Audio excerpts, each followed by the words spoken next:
Okay, guys, welcome back. This is episode 3 of a 101 Weekly, and I'd like to welcome one of my guests, La African Guna. How you getting on, mate? Doing good.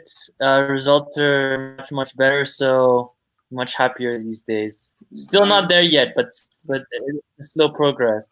I hear you, man. We've got Ebony and a few others coming in, but we'll just have to wait for them to join the stream. Hold on a second. And here she comes in now. All right, hold on a second, guys. Hi, guys. Hi, Ebony. How you doing, man? Are you all right? Yeah, not too bad, not too bad. Lots to talk about today. Hold on a second, guys.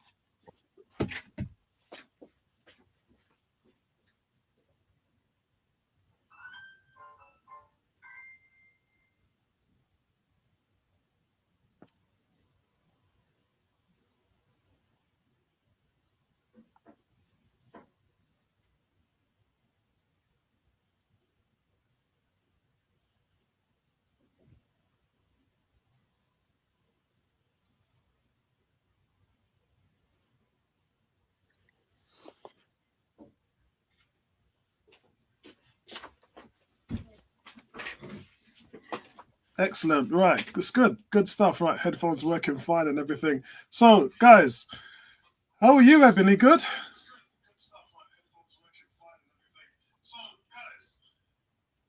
Yeah. Could you hear me? Yeah. Yep. Okay, good. You can hear me. All right. Excellent. And we've got Tony saying what's up. Seems like he's busy, so he might not be able to get on the stream today. Hi, Tony. Excellent, excellent. Right, and we've just lost African Guna. Hold on a second. Let's see if we can get him in here. Oh, hold on.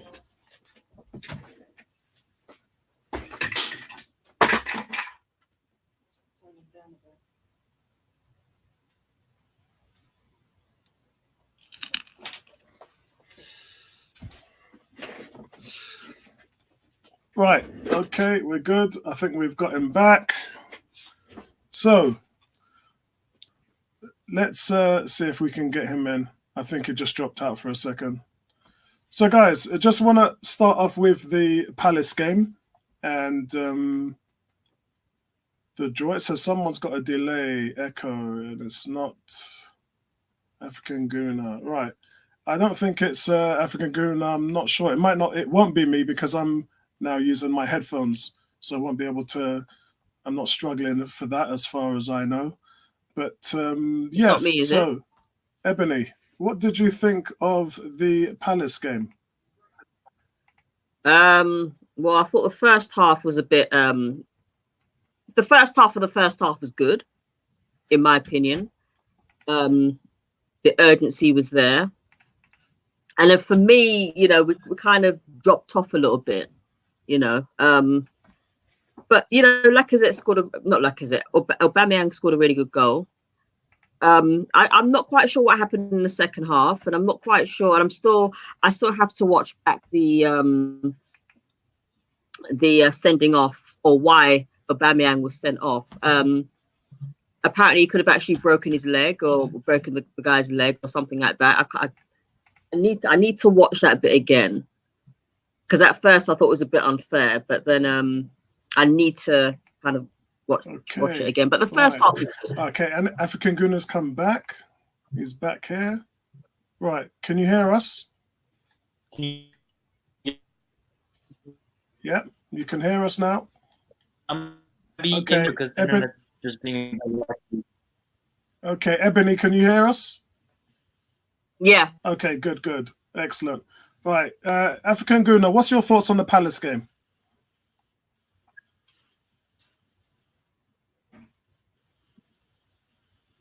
Yeah, can you hear me? What's your thoughts on the Palace game?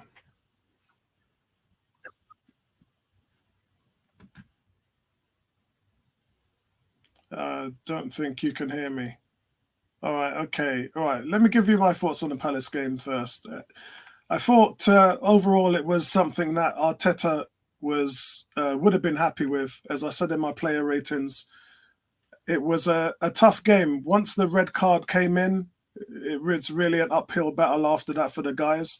And I think looking at where they are and looking at the team only being able to win 2 of the last 13 games, I thought that was very strange for them to be expecting to win a game like that. I know as the game went later on, Pepe had a chance. It was a brilliant chance, actually. The goalkeeper made a fantastic save and it came off the post, but that could have been a game winner. But that just shows you how much the guys were pushing, and Arteta was able to stabilize that position, and the tactics still was able to give us some shape.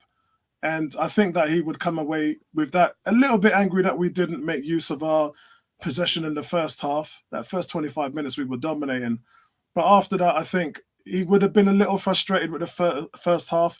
But moving on in the second half, depending on the outcome, which really could have gone either way. Like I said, we could have lost that. We've gone there over the years plenty of times and not come out with a result. So I think overall, he'd be happy with that. And I think it's a good place for the team to start. Can you hear me now, African Guna? I think his connection's a little bit weird. Okay. I think his connection's a bit weird. So, Ebony, the red card. What did you think of the decision? Do you think it was the right decision? Do you think it was? Well, I'm trying to. It's one of those. I said it was. I've got to watch it again, but it looked really bad, to be honest. Because that kind of tackle or that kind of challenge is a bit that could have ended someone's career. That could end someone's career. So was it right? If it was anybody else, we'd be saying, yeah, it's a red card, but, but you don't really want to be too harsh on your own player. But that's the thing. When we played Norwich, one of their players had a really bad tackle against David Luiz. He got a yellow card, and that was it. Yeah, nothing was said. The papers didn't report anything. Everyone just let it go. Exactly. It's too much inconsistency in the Premier League, and when you look at that, you can understand why not a single Premiership referee went to the World Cup 2 years ago. Yeah, so pretty much tells you the standard. Not one. So it just goes to show the standard of refereeing is just poor in comparison to the rest of the world. But I don't know if it could be overturned on appeal. Possibly not. But you know, I think Aubameyang will probably look at that and think, okay, all right, next time I go to challenge somebody, I'm not going to go in too harshly, because number one, I'm always going to get a red card, and number two, I could end someone's career. You know, so I don't really want to say it was a red card, even though it probably was a red card. But yeah, you know, we missed him. Yeah, it's a tough one, but I think Aubameyang knows it was wrong. That's why he came out and apologized today.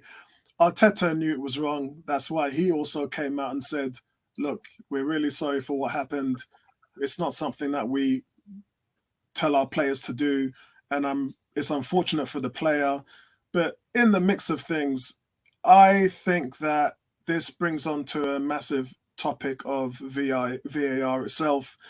But I think it was a red card. I said that in match day commentary. I said, look, it has to go. There's for me, the consistency factor, which everyone's now going to bring up and say, you know, it's not fair because when it happens to us, no one does anything.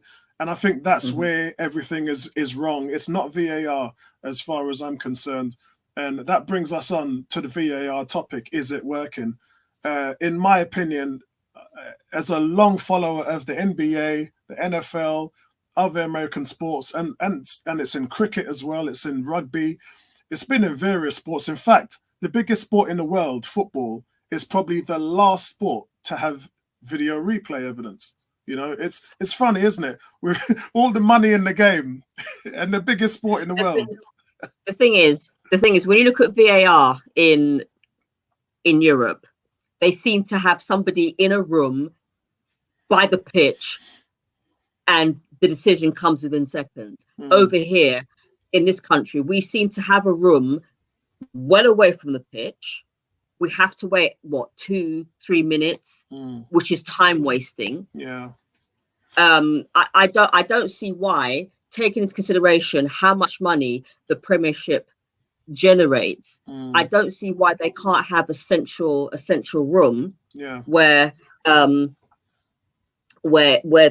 referee is mic'd up or somehow connected, so that, you know, if should they need the VAR decision, they can get it straight away within seconds. I don't know. I don't know why we do things differently here. It just doesn't make any sense. Yeah, I think we covered this before when we talked about a month ago. We said that as you're sitting inside the Emirates and you see VAR going on the screen, you don't know what's going on. The announcer isn't saying anything. Everyone's looking at each other like, what, is the game stopped? Is it going? What's actually happening here? I remember when we played West Ham and we had an issue with an offside there, and with one of the goals. I think it was the Pepe goal. And you could hear on the television in the game, you could hear on the screen, the announcer saying the goal is being checked by VAR for possible offside. So their fans knew what was going on. And then when the decision was made, the announcer said, okay, the decision's been made, it's a go. I was watching that thinking, hold on a second, how comes we haven't got that at the Emirates? I know, it's ridiculous. Where Arsenal?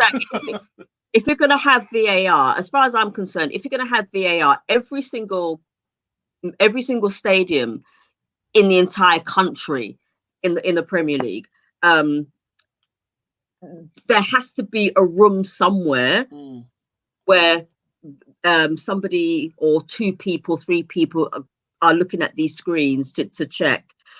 But then also, if you look at the World Cup 2 years ago, they had like a screen practically on the pitch. Yeah. So I don't see why that can't happen in the Premier League. I mean, look how much money the Premier League generates every year.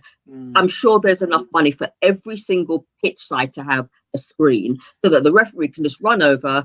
Is that okay? What more? Okay. Yeah, just like in the World Cup. Yeah, why can't we have that? Because I know there's a screen at the Emirates, but we rarely see the referee go over and use it. And let's be real, the referee does have onuses to go in and use that screen. I've just never seen him run over and do it. You know, there's a lot that goes into this. You know, I looked at certain things going on with VAR, and as I said, I'm a big fan of VAR. I'm a big fan of all video evidence, because for me, we're in it's 2019, 2020, which we are in now, and I'm just going to bring Tony in on this as well. Hold on a second, Tony, what's going on, man? Hey, how you doing? Not too bad, man. Yeah, we're talking about VAR. Is it working at the moment? And I was just saying that I just found out as I was doing some research that all goals in the Premier League are automatically checked by video evidence. I didn't know that. I only thought that it was up to the referee to say, can you check it? It was only when I went onto the Premiership website. Yeah, and I'll tell you, I'm on the site now. I'll tell you what it says. It says all goals scored in the Premier League will be automatically checked by the video assistant referee. The final decision, I know, it says the final decision will remain with the on-field referee. So even if the referee thinks that it's not a goal, he can still overrule VAR. Now, I didn't know that. But what's the point of VAR then? Well, the point of VAR is obviously to get a second look, especially when it was the ball over the line. Was it a red card?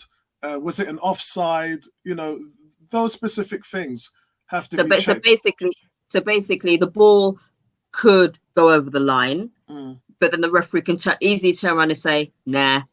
Yeah, he could, because because remember, the referee still has to have a substance on the field. He still has to be the man in charge, and he still has to make that final decision. But what we're seeing at the moment now, and I'll say this in the biggest way possible, because as football fans and Premiership fans, we all have to understand this. VAR has been going for 25 years in the NFL. It's been going for, I believe it's about 7 or 8 years in the NBA. It's going for about 5 years in cricket. Rugby, I'm not the biggest rugby fan, so I can't tell you how long they've been using video evidence. But I can tell you this. This is the first year, and it's in its infancy. And FIFA's watching as well, because we still haven't had a World Cup where it's been prominent, if that makes sense. Mm-hmm. So the world's watching, but it's in its infancy. And they will take a lot out of this season in terms of how the official becomes a part of the process and how it impedes the flow of the match. You know, stopping play for long spells. How can we speed that up? I'm sure they'll work on that. VAR today will be completely different to VAR in 2022 or 2023.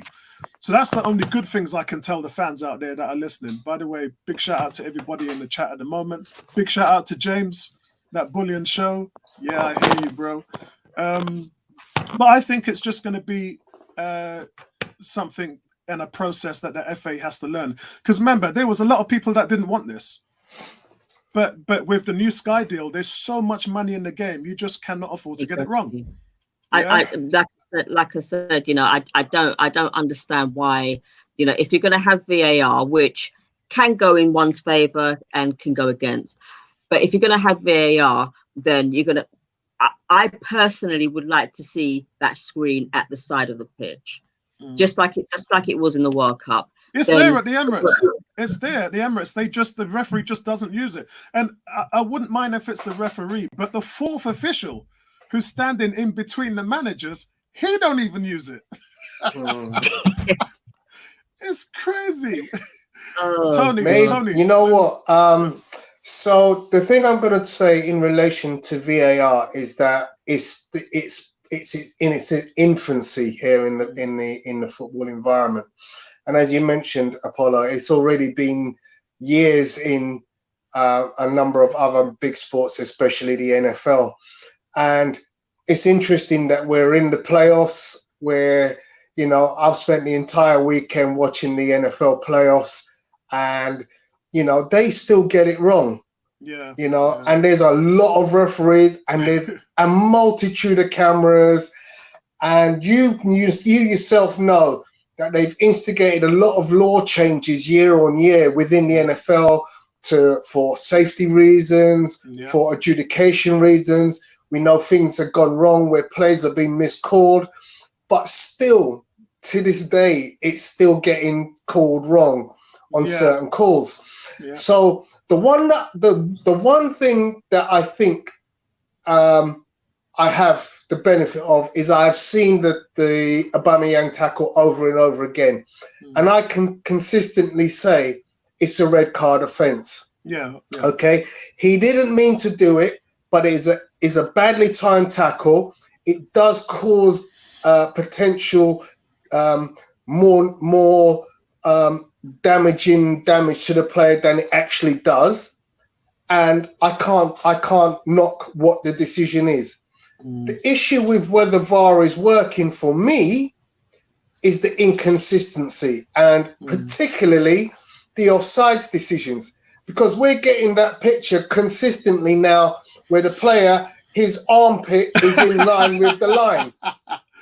That's mad. The man's armpit. The hair is under the man's armpit. Yeah, and the thing is that every time I see that image, the line goes diagonally across the pitch and not straight. Yeah. So clearly, if you're looking at it from an angle which is not parallel to the byline, your view is going to be inconsistent with the actual line where the guy is running. Yeah, you're basically fudging it to make to prove your point. Yeah, I don't. And that's that one single reason is why it's not working for me, because far too often now we're getting an offside decision where you're seeing that still image, and there's one part of the guy's body is offside, another part is still onside, and you're looking at a diagonal line to the pitch and going, that can't be right. It must be horizontal for it to be accurate. If it's not accurate with a horizontal line, go with the linesman's decision. What he saw must be seen as the overrider. I totally agree with you. And this is football is something that you have to manage with, like, you can't have a situation where you don't have linesmen. And, you know, it's different. You know, with tennis, you can use computers, you know, to judge whether a ball's been in or out. You just can't do that with football because there's so much going on the field in such a big, wide area. And the offside rule has had various interpretations over the years, but it is that last man forward. And we've always been told, growing up playing football, we was always told it was your feet. Yeah. Now we're talking about arms and everything. Where did that all come into it? Exactly. That's not even in the rule book. Mm-hmm. we were always told it was your feet that determines where you are offside. All of a sudden now it's elbows, backside, shoulder, head, everything. Big foot, big toe. Oh God, yeah. So I think with the three of us, I think the consensus is that VAR works, but it's the people who are making the decisions that's wrong. And this is, you guys know I'm a big Formula One fan. Love Formula One. Formula One's like my top 2 sport in the world.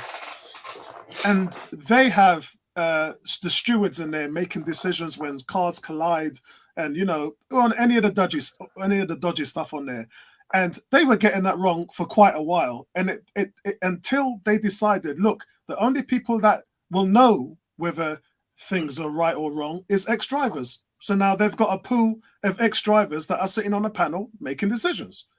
In football, I seriously believe that that's what we need. I think that we should have these, I don't even know who's watching these VAR deals and making the decisions, because ex-referees are invited on Sky Sports, and even they are saying that the people are getting it wrong. So I don't even think these guys are qualified referees. But like Ebony said, the standard of British Premiership referees is so low. Yeah, it's so low that you can understand why we're getting this stuff wrong. If this was in Spain or Italy or Germany, it probably wouldn't have the same horrible effect. You'd actually think with the assistants in making a decision, they get it right. But even then, it's like, you know, that they have the opportunity to see the right thing and go, well, I'm going to rule it onside anyway, or I'm going to let the ball go over the net or go over the line, even though it didn't go over the line. Right. So that's I think the thing you've got to be wary is other sports have had this technology for a lot longer, especially the NFL, and they're still making changes. So if they're still making changes, bearing in mind they're years in advance of the football game, we can't expect it to work overnight. We can't. I think what they're going to do is they're going to see it, run it for the year, wait till the end of the season, and then go, right, let's look at what went well, what didn't go well, and make changes at the end of the season, which is what happens in all other sports. They don't make sweeping changes immediately as soon as a bad decision goes wrong and say, oh, hang on a second, let's change the rules. I very rarely ever, I can't even think of a situation where a rule change has just happened because something went wrong in a match. But I do know as soon as the end of the season comes, they go, right, okay, that rule clearly didn't work in X, Y, Z scenario. Let's make a change. Yeah, they did that in the NFL last season when there was the pass interference that knocked. They didn't give against the Saints. And now you can challenge pass interference calls. So totally agree with you. Totally agree. So guys, that's a consensus on that. We move on now. So and I have sent you guys my banner scripts before we do the show, so you kind of know what we expect. So right now we're going to look at the most top 3 improved player under Arteta. And guys who are listening in the chat, big shout out to you guys. Let me know who your top 3 players are under I said Unai Emery, didn't I? Under Arteta so far since he's taken over. I'd like to hear what you guys in the chat who are watching this live stream think about who are the top 3 players that have improved under Arteta. So Ebony, I'm going to go with you first, or do you want me to give my top 3? I'll give my top 3 first. Okay. Most 3 top 3 improved players under Arteta. Ozil, he's doing a hell of a lot more work. Under Unai Emery, under Wenger, he was just, it's like his off-ball movements were non-existent.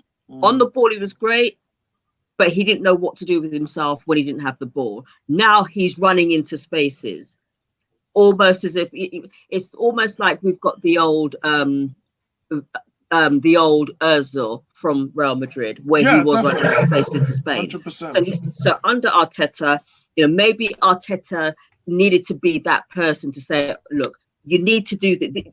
I'm going to teach you what you need to do. This is what you're not doing, and I'm gonna get it out of you. So now he's making use of those spaces when he doesn't have the ball. He's making those runs as well as making those killer passes and interceptions great. So that's him. The second one, I'm going to say Granit Xhaka. Interesting. Maybe a bit controversial. I think that he's actually not making any mistakes now. Well, he hasn't made any mistakes since Arteta's come on board. I think that he's actually started to shield the back line now, and he wasn't doing that before. He was just too he was very haphazard. He'd make the mistake to give the goal away to the other team. So for me, he's a little bit more defensive than he used to. Maybe he's been taught how to communicate with his midfield partner. I'm not that fly on the wall. So that's him. So that's Granit Xhaka, and I'm going to say David Luiz. Okay. Yes. Okay. I'm not. I don't know what was going on with Unai Emery, and like Tony said, a month ago, there were some good parts to Unai Emery, but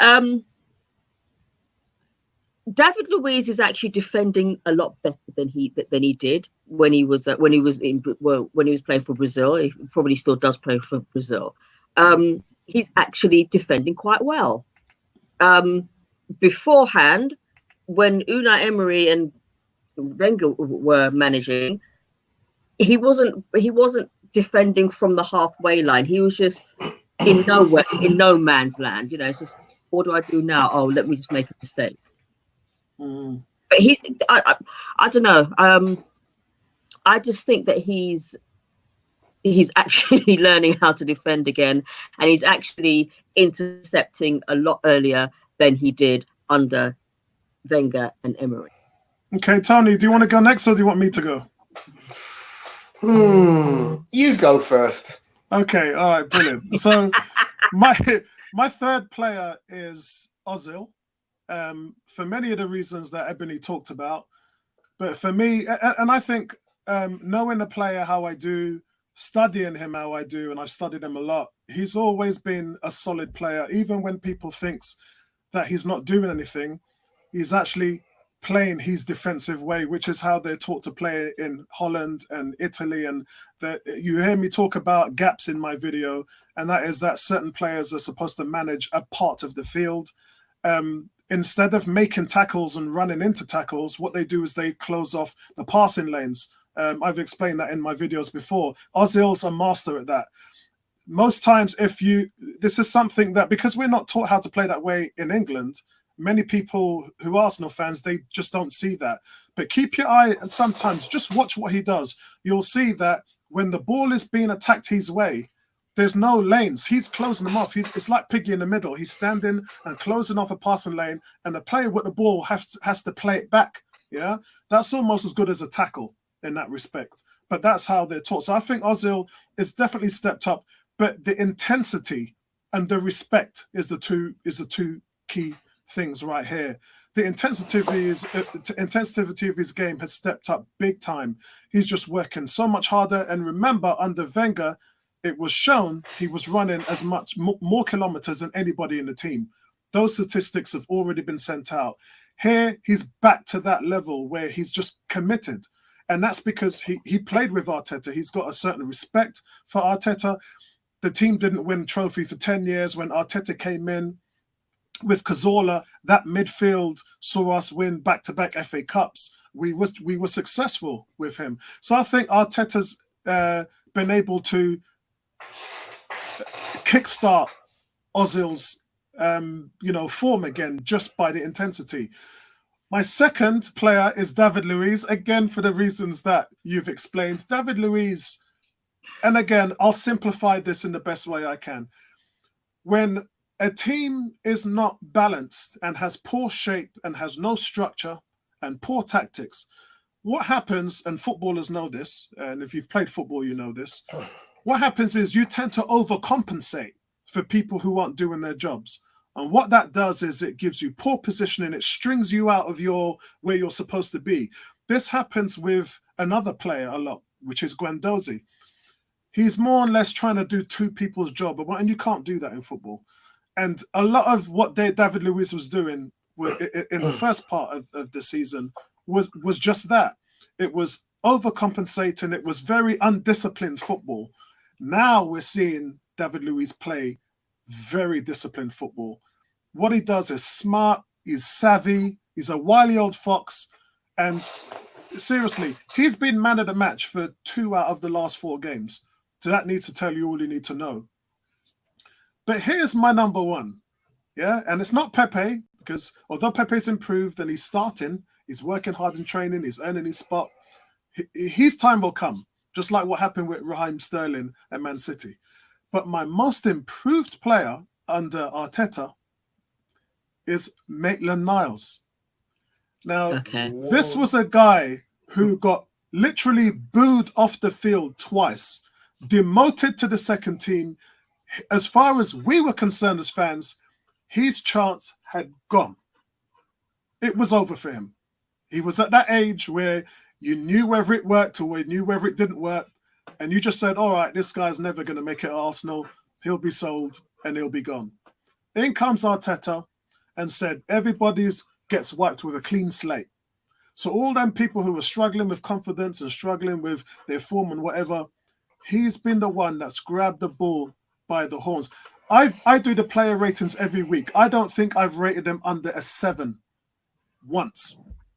He is so consistent. He's disciplined. The only thing that he's not doing is getting forward as much as I would like. But a lot of that has got to do with Arteta keeping him beyond that halfway line. He doesn't really want him to overcommit because of what happens with Arsenal on the counter-attack. And if you notice, when we're on the back foot in the counter-attack, he's always there because he's playing much disciplined football. His positioning is brilliant. What he did to Will Zaha last weekend was nothing short of probably his best game as a gunner. Yeah. And it went unsung, untalked about, and that's just, it's a shame because he's doing so much more with what talent he has. I really think that and it goes to show you as well the level of Arteta's excellence when it comes to being a coach, that he can actually do that with various players. I think the best is yet to come with Maitland-Niles, but he's my number one. Tony, shoot, man. Wow. So, plenty of good food for thought. And, the one thing I will say that without a shadow of a doubt, David Luiz is in there. He's in my 3. I actually can't rate which is the best of the 3. But David Luiz, I saw a stat today that says, since Arteta's come in, he hasn't been beaten once on a dribble. No one has dribbled past him once in the 5 games that he's played under Arteta so far. And that's an amazing statistic. He's almost become the new Van Dijk. Yeah, for real. So David Luiz, for pretty much every reason you guys have already mentioned, is one of my three. The second on my three, definitely Xhaka, like yourself. The guy has a renewed energy. He's not making silly errors. One thing I noticed this week when he was defending he seems to be looking at the player when blocking a shot. Whereas before, when someone would shoot from a reasonable distance from him, he'd turn his back on the ball. He actually turned himself into an angle that kept his body big. And he looked at the ball coming at him, and he just took the shot. And I was like, that's what you're supposed to do. You're supposed to take that ball, whether it hits you in the face, on the top of the head, on a shoulder. You're not supposed to turn away from the ball. You should look at that. So for that little adjustment alone, I'm very impressed with what Arteta's done with Xhaka.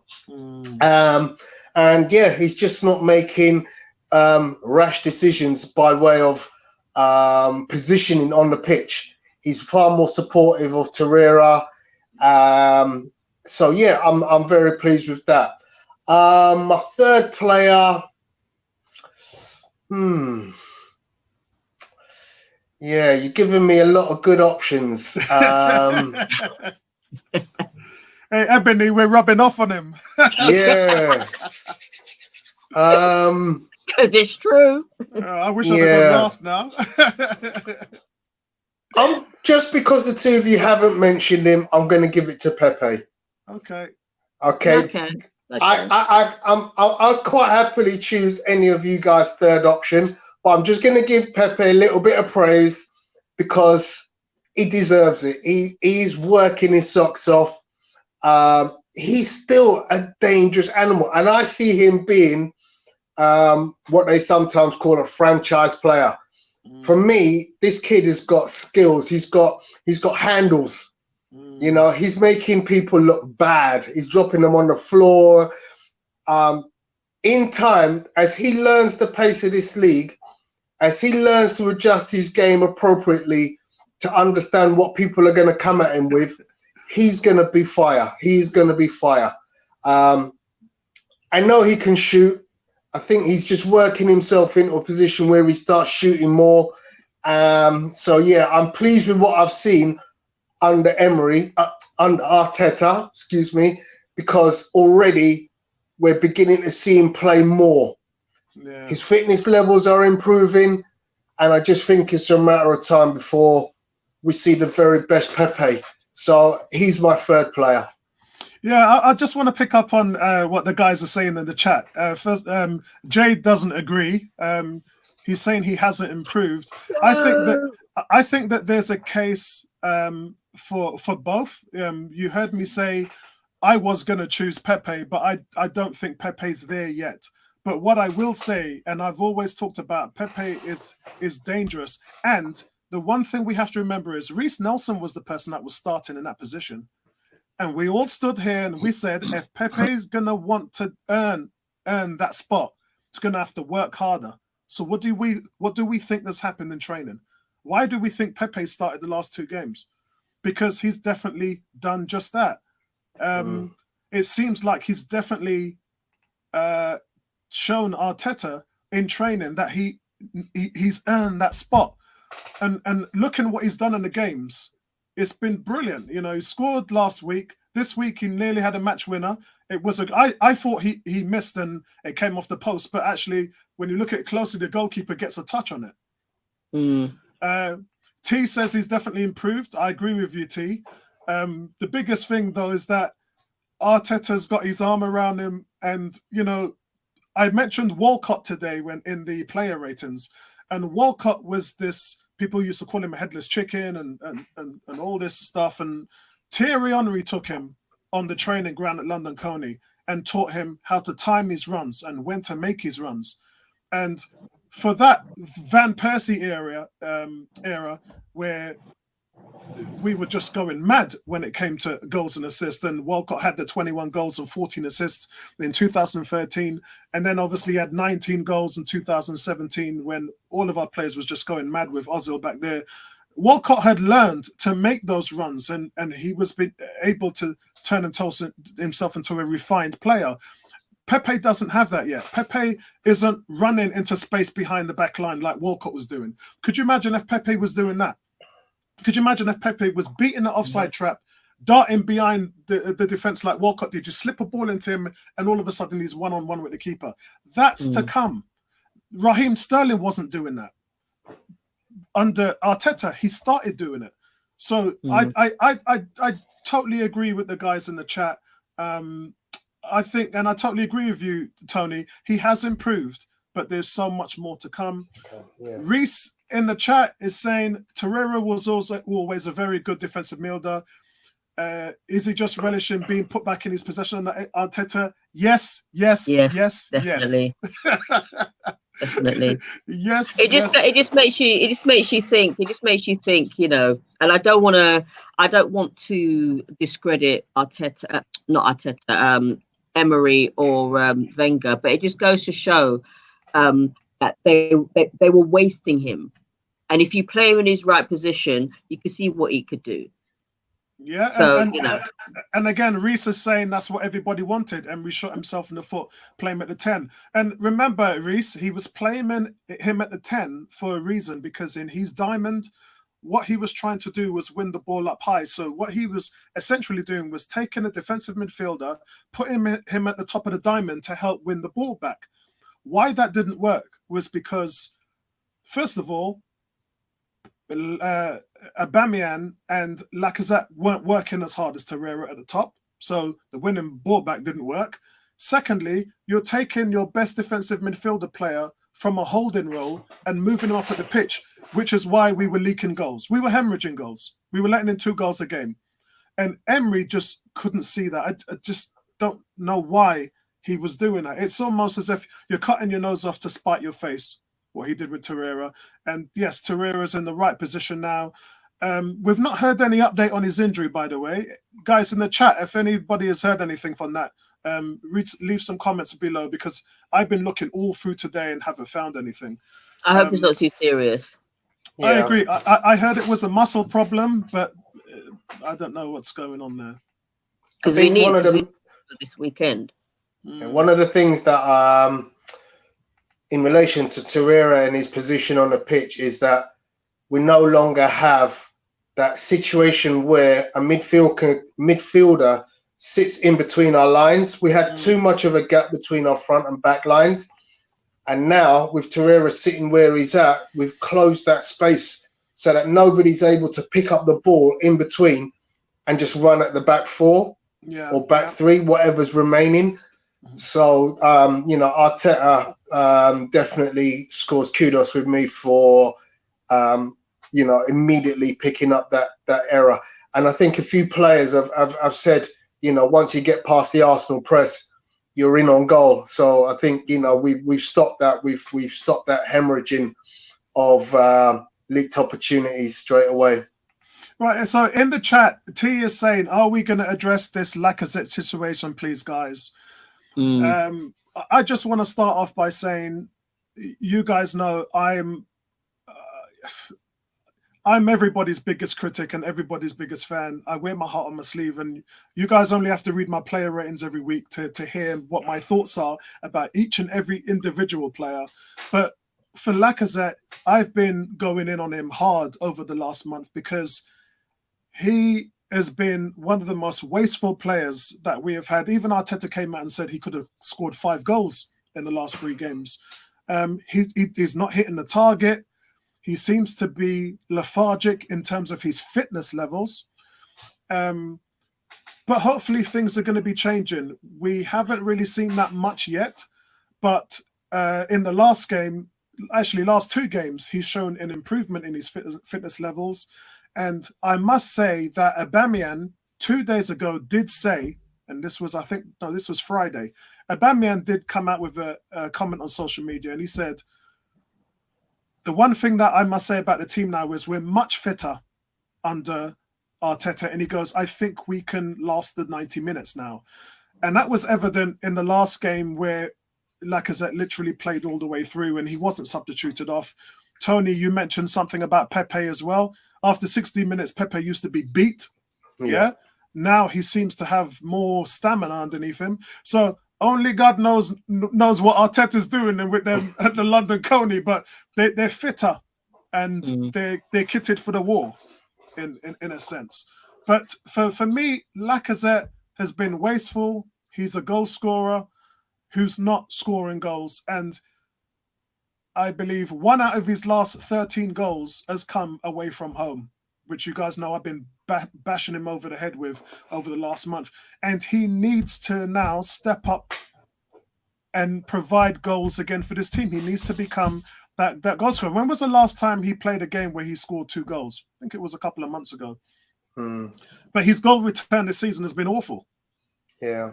So I think, I mean, for me, Lacazette is having what I would call the Giroud symptoms, where the fans like him. We know what he offers. He's bulk up front. He works hard. He can hold a ball. He can bring players in, but his lack of finishing lets him down, and effectively divides the opinions on his worthiness for a place in the first 11 between opposing fans. Do you think it's confidence though? Because this was a guy who was dead-eye in front of goal. He never, dead-eye? Has he ever really been a dead-eye striker? Yeah, because his best return for Arsenal was what, 18 goals? Yeah, but I mean, he's in not even all competitions. He's not even hitting the target. That game against Everton, where Ozil should have had 2 assists, he laid it on a plate for him, and he bumbled the ball over his feet. And one of them, the other 2 chances, he's just wide missed the target. You can't miss the target. You're Lacazette. Sorry, you're Blackazette. Blackazette shouldn't be missing the target, man. Should not be missing the target. But is it lack of confidence though? Is it lethargy? Is it lack of confidence?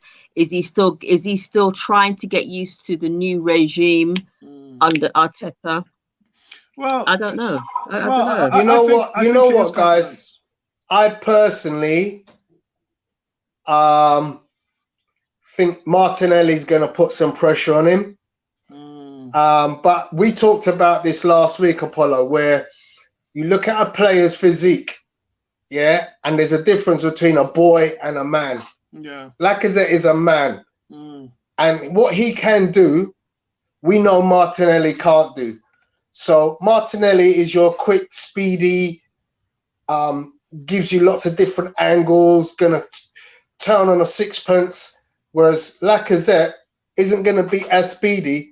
But he'll shoulder you. He'll shield you away from a ball. Yeah, he's an anchor man. He's an anchor man. The only thing that he lacks is, for me, is the height. And a lot of people used to jeer Giroud, but I used to like Giroud for his ability to do that. And when he went to Chelsea, they utilised his capability to do that very well. It's almost like Benzema at Real Madrid, he's a goal machine, but when he was playing with Ronaldo, he wasn't a goal machine, he was a creation machine, because he'd get that long ball, hold it, and bring in Modric and Ronaldo, and they'd be the ones that would feed off of his hard work up front. Yeah. So now, I kind of feel that Lacazette is betwixt and between. I don't think he's going to turn into, I don't know, like Jesus at Man City. When Aguero's not scoring, Jesus is scoring. He's just a phenomenal scorer, as well as the number 1 guy. I personally would cash in and go and find ourselves another striker, me personally. I just like a big, tall striker. Yeah, because one of the guys, T, said that Atletico are looking at him. he's 27 years old. He's got tons of market value. What you have to look at is what have we got coming up? How long is Aubameyang going to be available to us at this level? He's only 30 years old. I think right now I would have to agree with you. I say it with a heavy heart, but I think I would, considering what I've seen out of Lacazette over the last year, I probably would sell him this summer. You're going to get big money for him. You're going to get upwards of 60, 70 million for him. That's probably what I would do. Let me ask you a question, Apollo and Ebony. Would you take Giroud back over Who would you replace Lacazette? him with, though? No. Giroud, 33 years old. He's done, mate. He didn't even have any legs in his prime. He sure ain't got none now. But listen, Jay is saying Martinelli is the future, and I want to touch up on that. Martinelli is the most complete striker.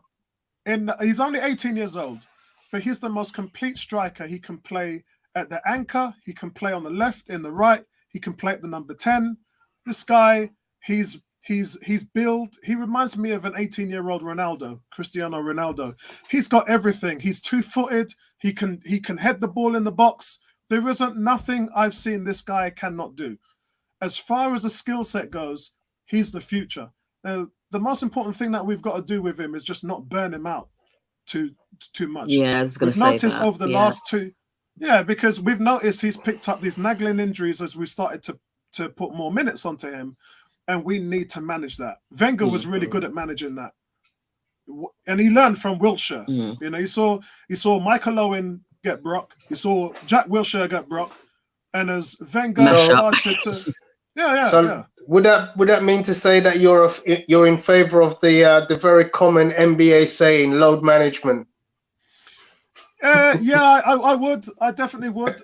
It's always next man up. I mean, with Aubameyang out now for a couple of games, Martinelli's going to have to pick up that role. Yeah. Reece Nelson, you know, they're going to have to share it. But the one thing that I got to stress that we're not saying is that Pepe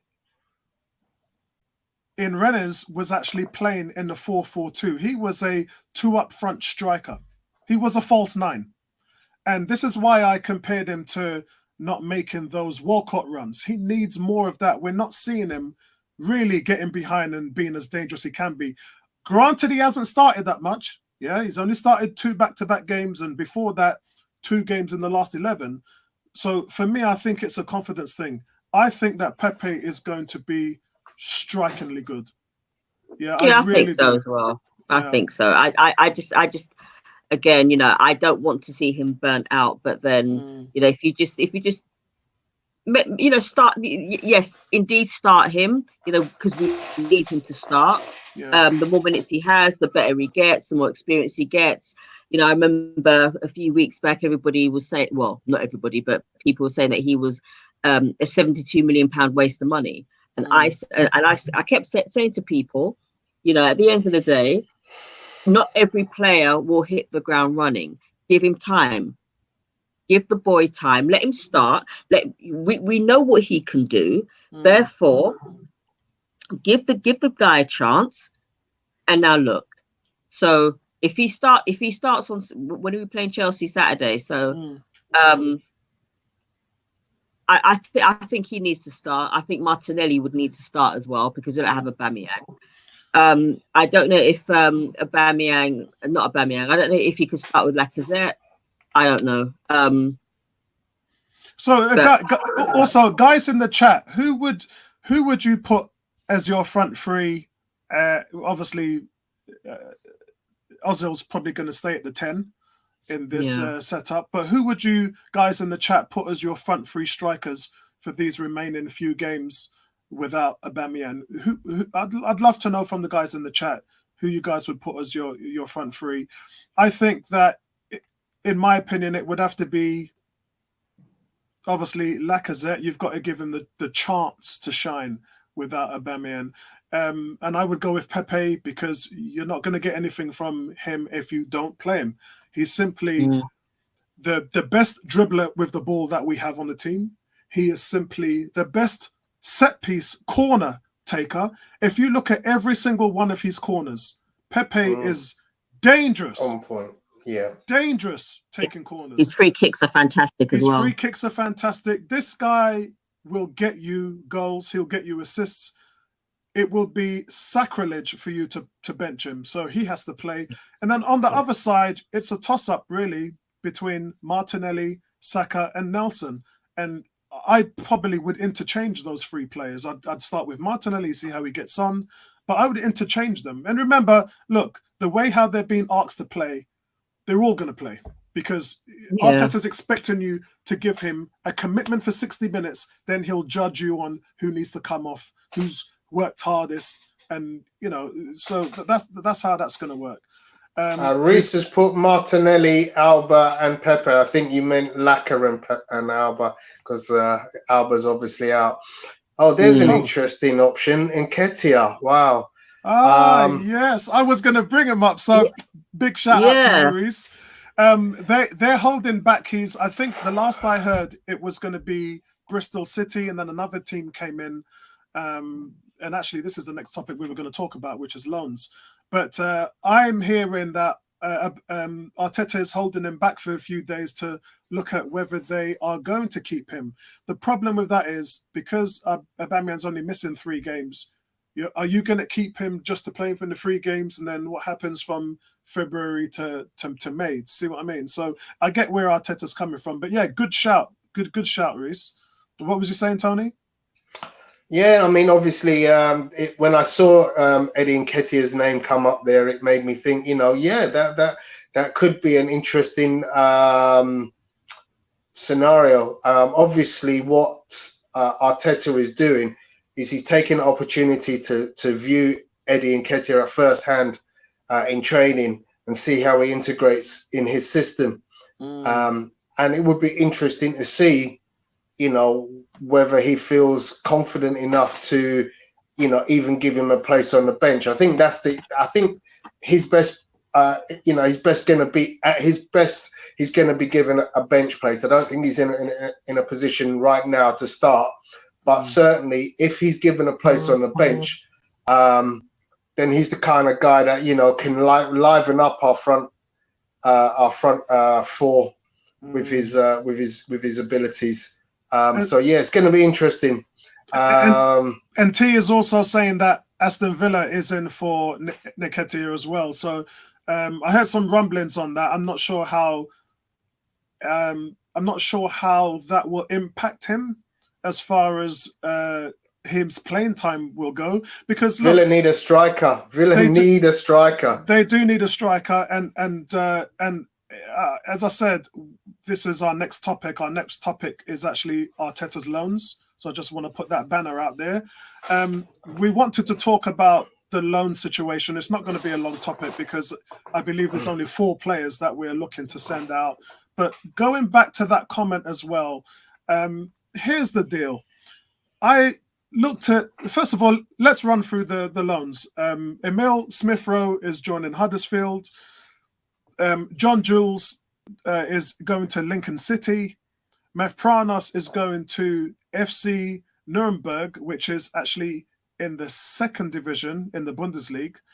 And that's it at the moment as far as loan goes. But what I wanted to pick up on was what you guys were just talking about with Nketiah going to Villa. I think that would be the perfect move for him, because here's what I don't like. What I don't like is sending Mavropanos, someone who I said in Wenger's last season with Chambers was more solid than Socrates and Koscielny in those last 5 games. I've seen what this guy can do. First of all, we ain't played him. Secondly, we're now sending him to FC Nuremberg. Now, you're going to have to Google this, but FC Nuremberg is in 16th position in the 2nd division in Germany. What the hell are you going to learn? I would have sent Mavropanos to, if you're going to send him abroad, send him to the 1st division in the Bundesliga, or maybe somewhere in Italy. I don't know. Or even if you're going to send him, if you're not going to send him away, maybe send him to a championship team in this country, just to get him to have some more playing time. Yeah, because the danger for Arteta is you're setting him somewhere where he's not going to be playing at a high level, and yeah, and you know, secondly as well, which is what Tony said about Villa and Nketiah going to Villa. You're seeing what he's going to be like at the Premiership level. Yeah. but the thing about Nketiah is that, you know, he went to Leeds and he was just a sub. He was just a super sub, and which was a waste of time. We could have actually called him back if that was the case. I don't know if there was a callback clause, a bring back clause, while he was on loan, but he was wasted at Leeds from what I understand. I think we should keep Nketiah because I think he can do a job for us. You know, bring him on as a sub. You know, eventually, you know, bring him into the first, start him. But if you want to get the best out of Nketiah, I personally would actually keep him here at Arsenal. Emile Smith-Rowe, I feel kind of sorry for him because he was actually promising. He was actually showing the new Aaron Ramsey. The new Aaron Ramsey. Yeah. You know, taking into consideration his skill set, what he's been doing in the Europa, I would not have sent him out onto loan. I would have actually kept him for certain, you know, like cup games. Like I said, you know, you saw what he did in the Europa. I'd have kept him. John Jules, he needs minutes. I've only seen him play once, so therefore, you know, that makes sense to send him out on loan. But with Apranos, I think he'll be absolutely wasted in the second division of the Bundesliga. Yeah. If you want him to get experience, if you want him to play high tempo, put him in the Championship. Yeah. Your Championship, because the Championship, I mean, people do mock the Championship. That is one of the hardest leagues to get out of. Yeah, it is. Yep. It will, you know, ask anybody who supports Leeds, ask anybody who supports Aston Villa, well, not so much Aston Villa, but Leeds especially. 100%.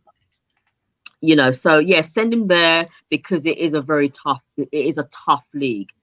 But if you were going to send him abroad, send him to a Serie A team or a La Liga team, but not the second division because we're not going to see him. Who watches second division German football? Who watches first division German football in this country? Most people watch. I do. Yeah, I know you do, Tony. That's the reason why I said it. So let me say my piece on the loan system. The loan system is very underrated. I think we've kind of jumped to some conclusions. A player in the second division in the Bundesliga, is he learning? Well, really depends what you want to expose your player to, because if you think about it, if you put him in the first division of the Bundesliga, you know, 1 week he's up against Lewandowski, yeah. The next week he's up against Alpaca at Dortmund. The next week he's up. You know, there are some great strikers in the first division. The second division of the Bundesliga, without me being a complete expert, has got some very good teams that have gone down from the first division. And I think Nuremberg is one such team. They were in the first division a few years back, not sure what year they went down, but you might like to consider them to be like the Championship. There's a lot of good teams, and the thing that makes me think that is when teams come up from the second tier of the German league, they don't all suffer. They don't all have this up and down, up and down. So there's quality there. The other thing to say about second tier football is think about how many of our players have been playing second tier football before they came to Arsenal. So the player you've just been harping on about, Martinelli, had never played top tier football. Neither had Guendouzi. Yeah. And neither had Guendouzi. So you've got to be aware that just because you're playing second tier football doesn't mean you can't shine. Okay? So for me, so long as you're getting the minutes, that's the most important factor. I think, you know, I look at Reece Nelson last year. His time in Germany was well spent, whereas at the same time, Emil Smith-Rowe, I know he was injured a lot, but his time in Germany was not well spent. Yeah. So, and he was at a top tier team. So I just think we need to be a little bit less thinking about, well, it's second tier and therefore it shouldn't be considered, because Lincoln City are not even in the championship. Yet we're sending one of our diamonds in the rough to a third tier team in the hope that he shines in that environment. Yeah. And in relation to what you said, Ebony, the Italian league for me is too slow. You can send anybody to the Italian league. It's a very high technical league, but it's a very slow league. So anybody who's got some pace and will look good, but as soon as they come back into the Premiership, the game's too fast for them. I think I saw somebody recently who's doing bits in Italy, and I thought, you know what? It's because the pace of the league isn't. I mean, if you took Ozil now and put him in a team, he'd probably shine. And I noticed at the weekend, Ibrahimovic at 48 years of age was banging in goals again for AC Milan. You know, just goes to show. You know, we thought his career was done. All of a sudden, he's the man again at AC Milan. So the top tier of Italy, for me, good technically, but a very slow league. Spain is a great league. If we could get any of our players into a Spanish team, you're winning. You win in League One and you win in League Two. They're all over that. I'm hearing Edu's got loads of targets, which he's sending his scouts out to watch. It's still a new scouting network we've got up at Arsenal. But I do have to agree with Reece. Reece is saying some nice things in the chat. He's also Bliss. Let me go with Bliss first. Bliss is saying that, mirroring what you guys are saying, just need to get the guys playing some serious football. The quality would be nice at a senior level. But I think here, this is looking at what Ebony said. Ebony said, look, forget about loans, just leave the Pitney them here and let them play with the first team. Now, there's something to expand on that. And that is, we know each team has a 25-name roster, which they have to name for FA and UEFA reasons. Arsenal named 23. At the moment, we have 23 players. If we're sending an abundance of players out on loan, because remember, nektiah was out on loan, Smith-Rowe wasn't, Mavropanos wasn't, John Jules came up on the youth. So those guys actually were a part of that named roster. So right now, we're probably floating about 21 players for the first team, which is not a lot. If you consider that we have them spaces spare, then what we should be doing is, especially with this high tempo way that we're playing, there's going to be more subs interchanging the quality of the Reece Nelson. You know, we're going to start to see more of these players. I think it's a good shout to actually keep the likes of nektiah at Arsenal. Maybe not so much Smith-Rowe, because there's a lot of players that can play that position. But if you think about, we've got Aubameyang and Lacazette. And Martinelli, yes, is a striker. And Pepe is a false nine. Who else have you really got as an out-and-out anchorman striker? Who's that Dwight York, Andy Cole, Ian Wright type striker outside of the two main ones that we have now? We don't have one. So there's a case actually for Eddie to stay. So I wonder if these are the conversations that they're having in order to facilitate him having more but part in the team. Because just like what Ebony said, and which is what Reece is saying in the chat, big shout out to Reece, is you're going to need to swap bodies around if you're going to expect your players to give you the tempo and intensity that you're asking them for. Yeah. As a player, and what happens if Laka gets injured? There you go. Yeah. And I think Reece is what also... happens if he gets injured? You know, I think Reece has also picked up on a fantastic point in that he's mentioned about learning under Arteta. I think with what Arteta has done for the likes of Raheem Sterling, if he can do that for those type players, then a lot of our youth players are going to benefit over the next 6 months. You know, one of the things that I'm keen for Arsenal to do is to do their business early this summer. It's imperative that no matter where we finish at the end of the season, that next season, Saliba is in minute 1. He's in. He's in. Done deal. Whoever else is coming in has also got to be there from the get-go. Yeah, we need players to have a full pre-season so that Arteta can ensure that he gets their fitness levels where he wants them, because quite clearly our players under Emery were not at the levels required to fit in with the fitness levels required for Arteta. And 2, they're going to get that opportunity to play that system during the pre-season games. Pre-season games now are so important in the development of a team. I'm shouting out to T. Listen to this. T's saying all these damn loans are just to fund Ozil to buy his pugs for a fortnight. That's a mad thing. That's a mad thing. But either way, guys, I think we can all sort of. I think we're pretty much in the same ballpark for these loans. Yeah. I'm going to leave the Sheffield United game. I did have a subject to talk about before that, so I'm going to move that up on the banner. So, guys, in the news today, Who? in the news today, Elenko Degote is the Nigerian millionaire. He's the richest man in Nigeria. I wants to buy Arsenal. Yeah, and he made a quote about this about 3 or 4 years ago where he said, "Yeah, I remember. Yeah. Will Stan Kroenke sell? No." Okay, right. So here's the thing. So Stan Kroenke has wanted to build up we know why he's keeping Arsenal, because he's trying to build up his clout so that he can further his business and entrepreneur. He wants to build a stadium in America. He wants to buy another 2 companies.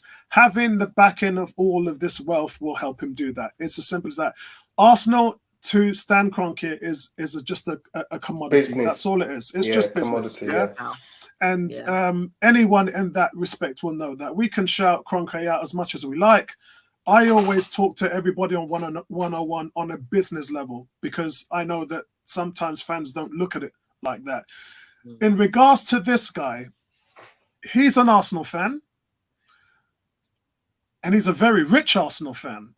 He's made his money from cement, raw materials, flour, and sugar. He has a worth of, and let's talk about Kroenke. Kroenke is worth about 8.5 billion, as his own man. We know he's married into the Waltons family, which is the 4th richest in America, and they're worth all the money in the world. We can't even put a value on the Waltons family. But this guy is worth 15.8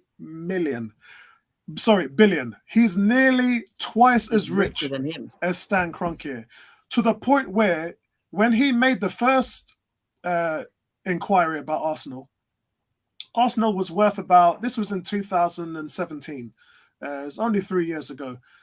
He made a bid about talking about buying Arsenal, which was about 1.9 billion, 1.5 million pounds.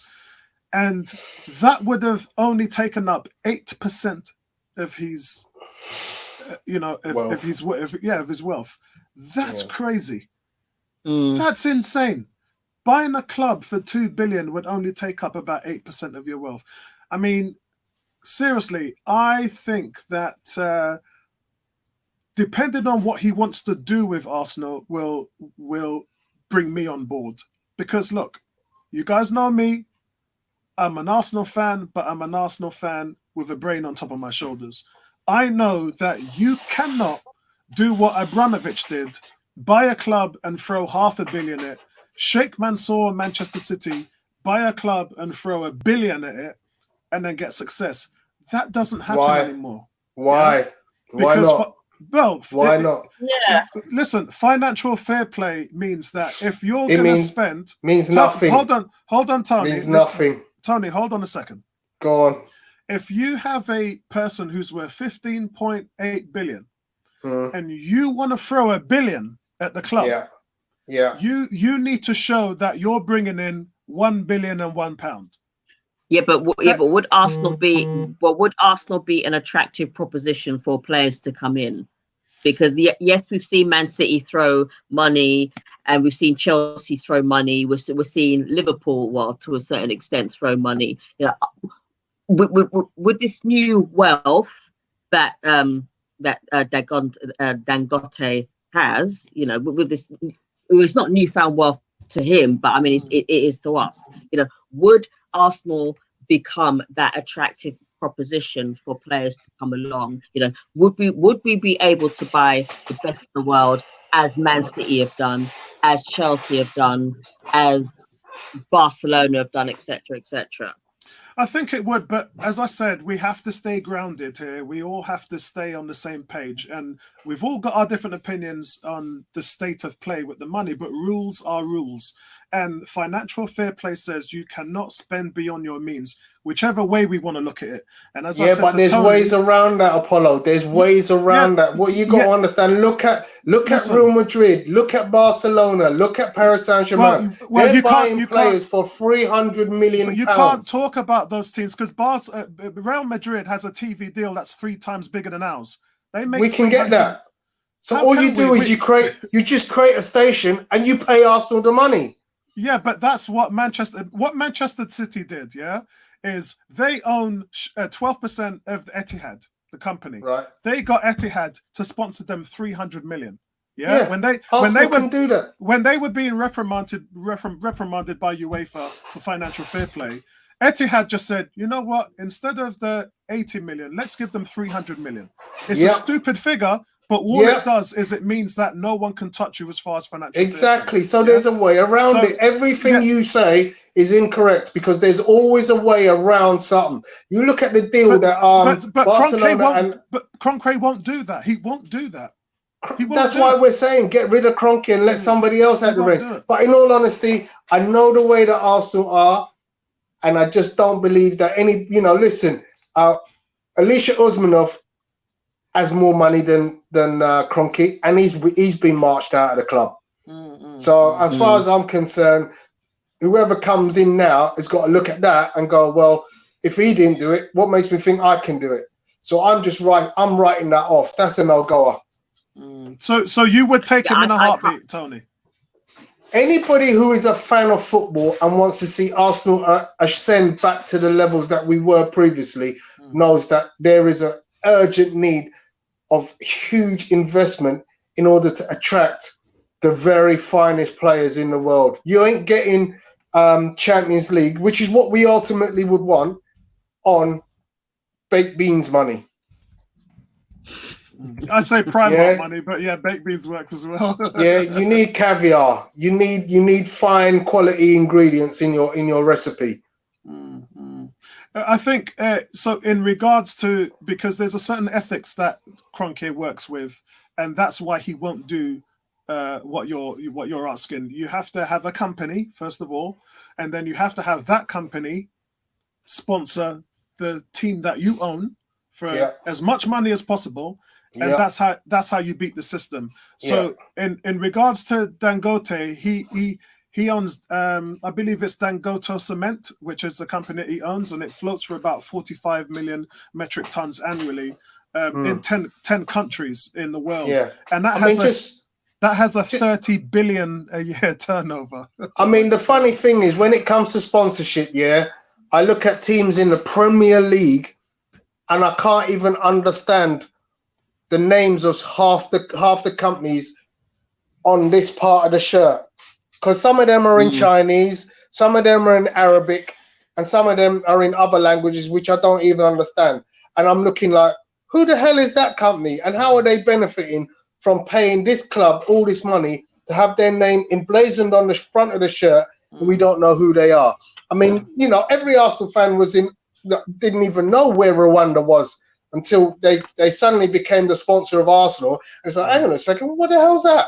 Yeah, And then yeah, everybody yeah. started waking up and realizing, oh yeah, it's a country in South Africa, and it used to be hostile, and now it's got this, and now it's got that. It still is hostile. Why do you think I don't wear the banners on it, man? Yeah, me neither. I've taken all my Rwanda off. For those of you who are new to the Rwanda thing, Rwanda is a country that doesn't allow their journalists free press. They don't allow them to say whatever they want to say and what's going on there. There's a lot of corruption in the country. It's a dictatorship, isn't it? It's a dictatorship, but that's actually no different to America, no different to Great Britain. We live in it here. But don't knock it, because we have worse tyrants in this country. But that's not the reason why I actually don't back their sponsorship. The reason why I don't is because everybody, for those who know, I work for Lyrica. We have LFG. So we go to countries like Togo, Madagascar, build schools, hospitals, bridges, all that type of stuff. So in those parts of the country, I know that they need the money and they need the support. What I've seen happen with the Rwanda deal, which is why I don't support it, is, and you have to go in the semantics for this, the UK, they're under the Commonwealth. So the UK pay Rwanda 30 million a year for health, for medical supplies, and various different things. And Rwanda has taken 10 million of that money to pay Arsenal for sponsorship. So in a sense, they're using the money that us as taxpayers, are paying to help third world countries and this is all Arsenal's fault. Yeah, talk about Rwanda all you like, but Arsenal should not have accepted that sponsorship deal. They should have gone somewhere else to get that 10 million. They should have never have taken it. So from an ethics standpoint, I do not support the sponsorship at all. It's not on any of the shirts that I own, and I don't talk about Rwanda in the slightest. So this is the first and the last you're hearing from me about Rwanda. Let's be totally honest. In the world of finance, 10 million is no money. Is no money at all. You know, we got football players who earn more than 10 million in half a season. In some football players earn that in 3 months. Yeah, so 10 million is nothing. So let's not overemphasize that it's 10 million. It's absolutely rubbish business that Arsenal bad business have done. And all it is a partnership between two rich guys who know each other well. And obviously, because of all the stuff that's gone on in Rwanda, they want people to come to visit their country because that brings in more money for the government. That's all it is. Yeah. That's why it doesn't say Rwanda or fly Rwanda. It says visit Rwanda. Because they want you to have the awareness to go and say, oh, Rwanda's on Arsenal shirt. Why don't we go there for holiday next year? That's all it's about. It's all about money. Yeah.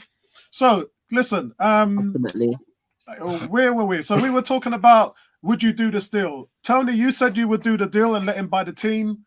I would take a wait and see approach because I want to see the business plan first. I would like to hear this guy talk more about Arsenal and what his dreams are for the club. Ebony, where do you stand on it?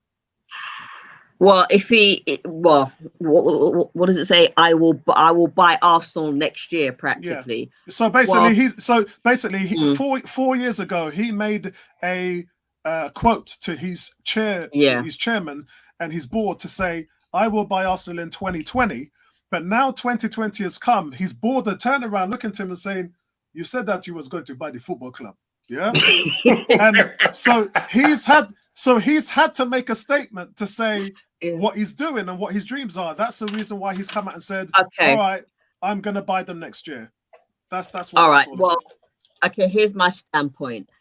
If he was to buy the club next year, what I would not like to see is another Stan Kroenke, i.e., somebody who is an owner who's bought everybody else shareholders out and has practically invested absolutely nothing into the team. It's just, I don't want to see Stan Kroenke 2.0 where he's bought the club and it becomes a cash cow.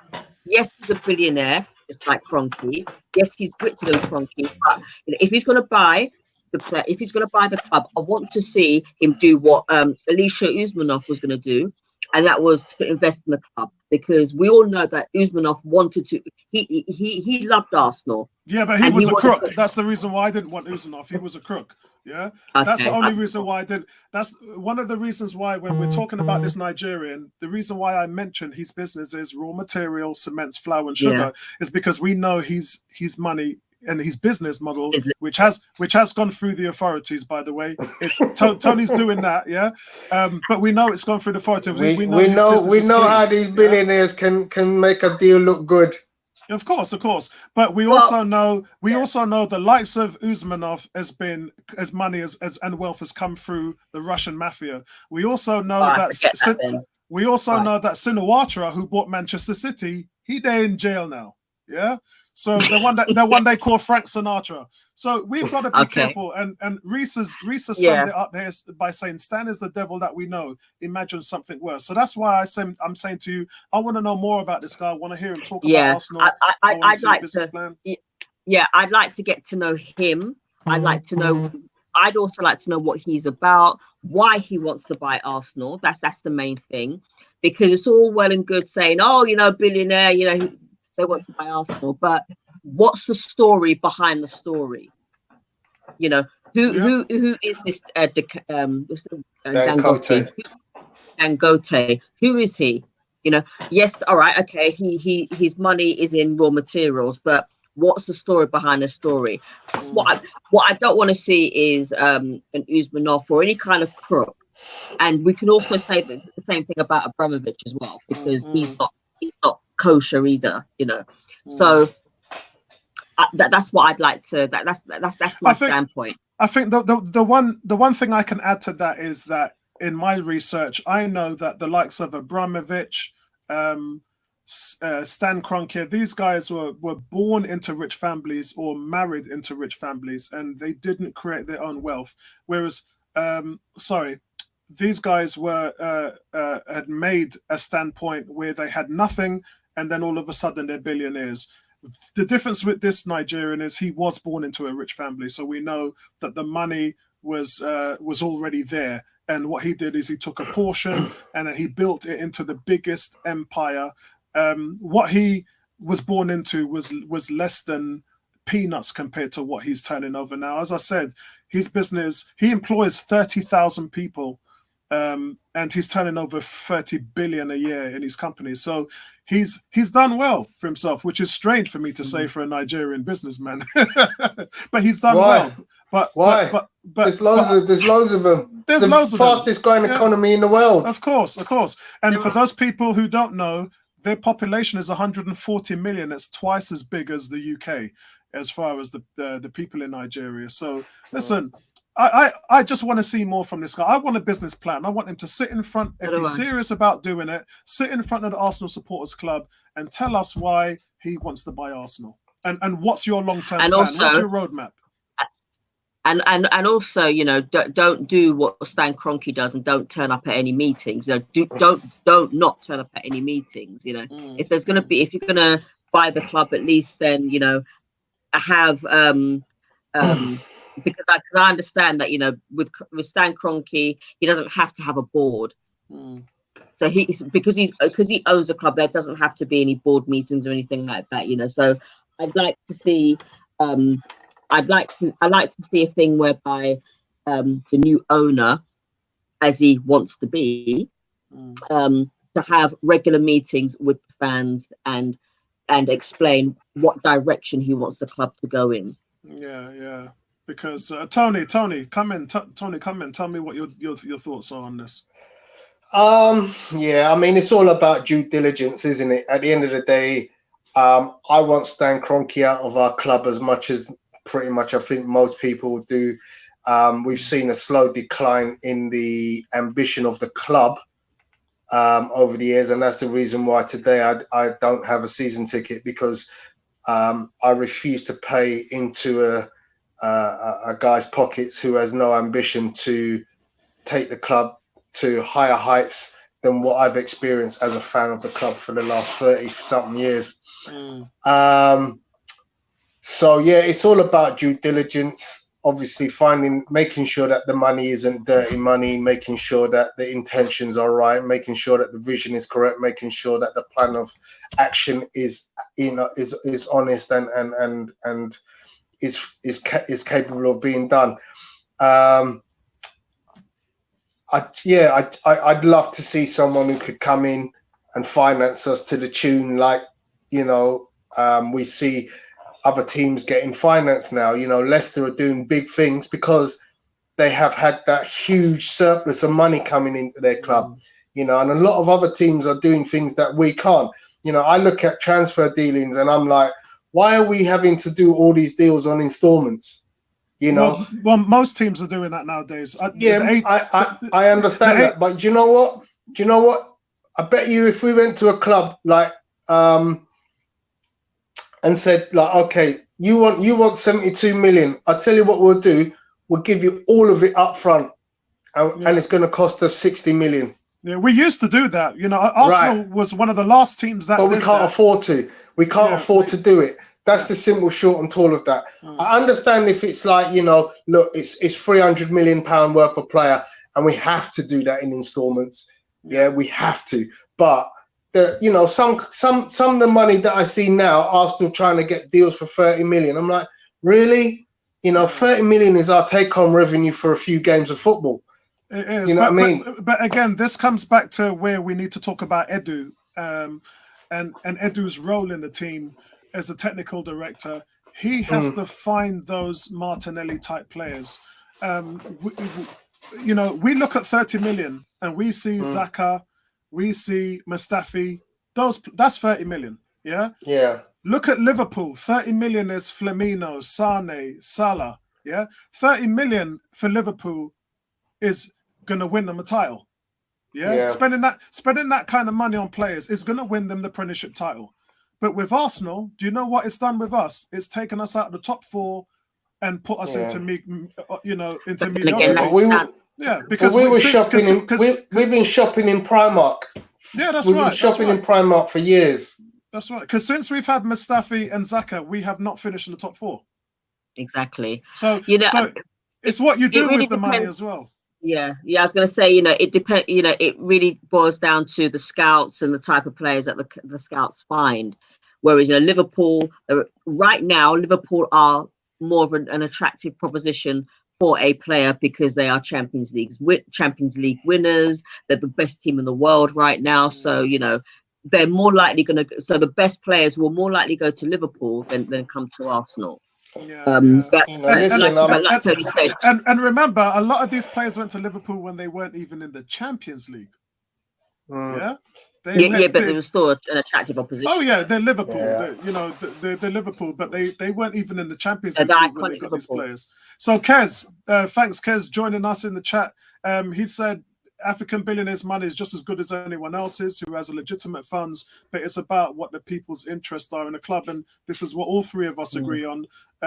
What is his roadmap? What's his business plan for Arsenal? Because you have to have one as an owner. I'm a Washington Redskins fan who's owned by Dan Snyder, and since he's bought the team, we've gone backwards because he's got no plan.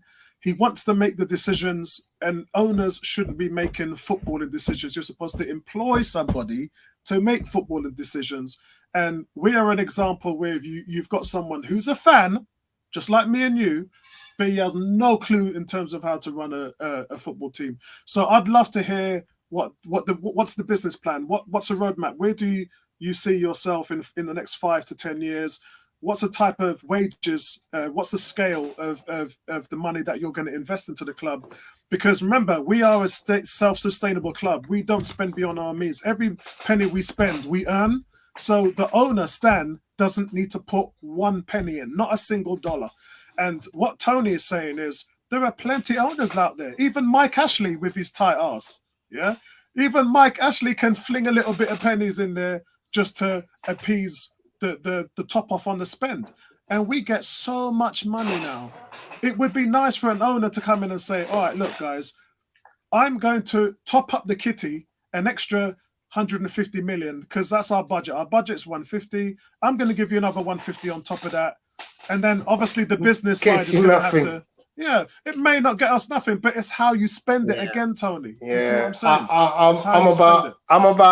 I'm about somebody coming in and going up to Paris Saint-Germain and saying, okay, name your price for killing Mbappe. I'm going to somebody and saying, what's your price for you know, all the top gems. I want us to be in that market. I want us to be able to go, listen, these players will move. Yeah, the players will move. If the money is right, the players will move. We're just not in that conversation because we don't have the intent. You know, listen, 150 million. You know, we're talking about trying to get 6 players for 150 million, where teams are buying 1 player for 200 million, 300 million, 400 million. Yeah, but then also, just because you spent 150 million pound on a single player doesn't mean to say that they're going to be great. You know, Chelsea are a prime example of having spent and wasted money. I'm pretty certain. I'm pretty certain if you spend 200 million on killing Mbappe, he's going to improve us. I'm a good scout on that player. Yeah, he will. But listen, let's not forget Santa Cruz, Robinho, Adebayo, all them players that Manchester City bought got them nothing. And even Chelsea was like that with Shevchenko, all them players that what's his name, Claudio Ranieri bought. That team was $500 million and couldn't even win a title. And I'm talking the geezer from Liverpool. Yeah, I'm talking Torres. Yeah, Torres, the guy from Man United. What's the one there? Veron. Yeah.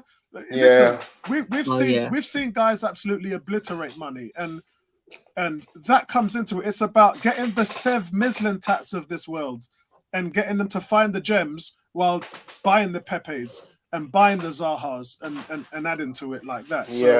So that's where we are on that, guys. So let's look forward and wrap up the show here. Let's look forward to Sheffield. Well, we've got Sheffield next week on the 18th, and we've got Chelsea on the Tuesday on the 21st. So games are coming in thick and fast now. The Sheffield game is a home game, so I'm expecting a good turnout by the fans. 12th man again. But we just have to be disciplined against a team like that because they're well organized, and we can't beat teams that are well organized. I like the way we are now. I like the expectations that has been set by ARTETA. Everyone knows what they're supposed to do. Everyone presses at the same time. The work rate's better. The pass is better. We're in tighter spaces, which means that we can help. I get some questions on Facebook about when I talk about tighter spaces, and I just want to say, guys, when a team is more tight and the players are standing in between smaller distances, they're able to help each other when they lose possession.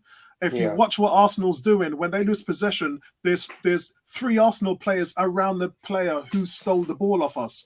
And then 9 times out of 10, we end up winning that ball back. So it's important. What was going on under Unai Emery was the players were too far apart. So if somebody lost possession of the ball, by the time they would have somebody that run up and join them to assist them, the ball's already been played.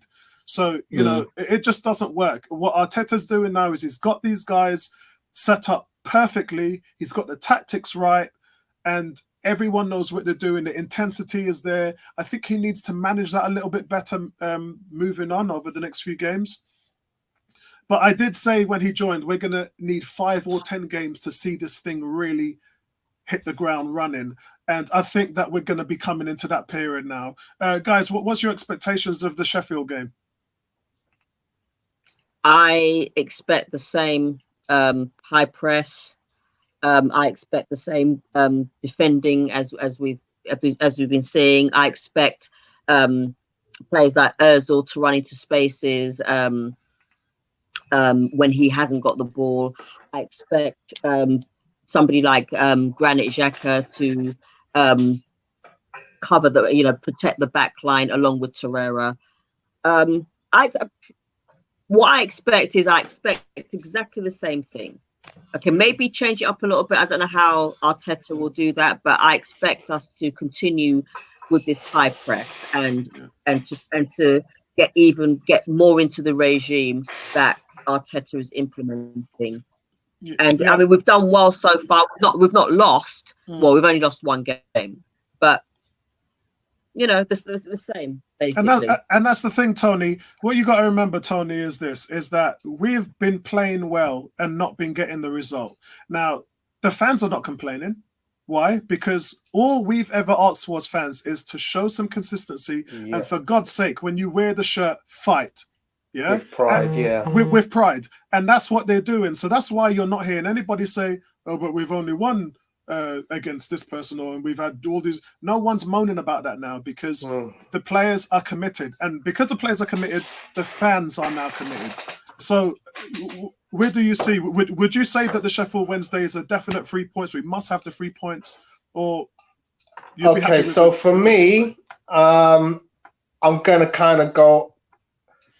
Obviously, I made a bold prediction for the Leeds game. But then I didn't realise how good Leeds really were, and that was a major shock for me. How good they really are. They look like a really good Premier League team.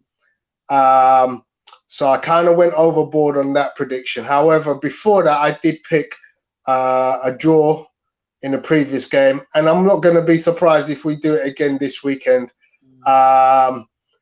We're the draw specialist in the division. We'd get more. We've got so many draws.